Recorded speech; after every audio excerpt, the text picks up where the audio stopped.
Le Saint-Esprit, l'Esprit de vérité, ne peut pas habiter en celui qui vit dans le mensonge.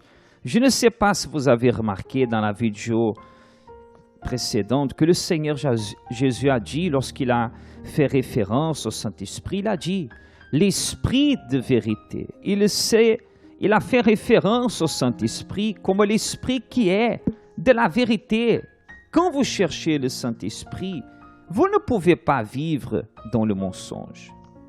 Si vous voulez le recevoir, je sais que vivre aujourd'hui dans le monde qui est basé sur des mensonges, un monde où la tromperie prévaloir, il semble que c'est impossible de vivre sans mentir. C'est quelque chose qui fouille à l'imagination de plusieurs personnes. Malgré cela, le Saint-Esprit exige que celui qui veut le recevoir sa présence, soit aussi de la vérité. Il semble impossible, mais Dieu ne nous demande rien que nous ne puissions pas faire. C'est cela qu'il attend de nous.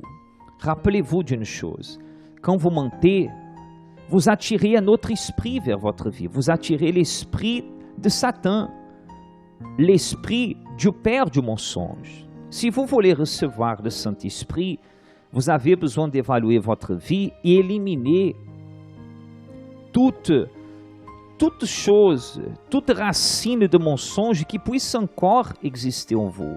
Tout type de mensonge, grand mensonge, petit mensonge, les mensonges entre guillemets blanches. Cela ne fait pas partie du caractère de chaque personne qui est de Dieu et qui a le Saint-Esprit. Enlevez de votre vie tout type de mensonges, tromperies, moitié vérité, qui sont des moitiés mensonges, des situations que, lorsque vous êtes enveloppé en certaines situations qui semblent des schémas pour tromper les autres, même des faux profils en Internet, des choses qui vous amènent à faire semblant d'être quelque chose, quelqu'un que vous n'êtes pas, tromper les personnes, faire usage du mensonge pour avoir un profit quelconque pour vous ou pour protéger quelqu'un. Ne faites plus cela. Ne faites plus usage du mensonge dans votre vie. S'il existe quelque chose de ce type dans votre vie, évaluez à vous-même maintenant.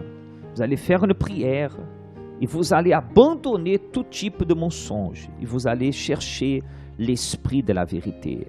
Demandez à Dieu qu'il vous donne le courage. Quand vous allez être confronté à une situation où vous allez avoir à choisir entre mentir et échapper, ou dire la vérité et subir les conséquences de cette vérité, avoir préjudice, que vous ayez courage de dire la vérité et faire confiance en Dieu, dans l'esprit de vérité qui va vous justifier. Éliminez 100% de votre vie de tout type de mensonge. N'acceptez plus ni mentir pour jouer, ni mentir pour rigoler, ni mentir quand vous serez à la maison et vous ne voulez pas répondre au téléphone, le téléphone sonne. Ne dites pas « dis que je ne suis pas là ». Non, soyez une personne de la vérité, qui est de Dieu, du Saint-Esprit, est de la vérité. Éliminez tout mensonge de votre vie et l'esprit de vérité viendra sur vous. Maintenant, en cet instant, vous pouvez faire votre prière, évaluer à vous-même. S'il y a quelque chose que vous avez besoin de confesser, faites-le. Et s'il n'y a rien, votre conscience ne vous accuse de rien à ce sujet, de n'importe quelle façon, cherchez l'esprit de vérité, le Saint-Esprit pour habiter sur vous, pour venir sur vous maintenant. Faites cela en ce moment.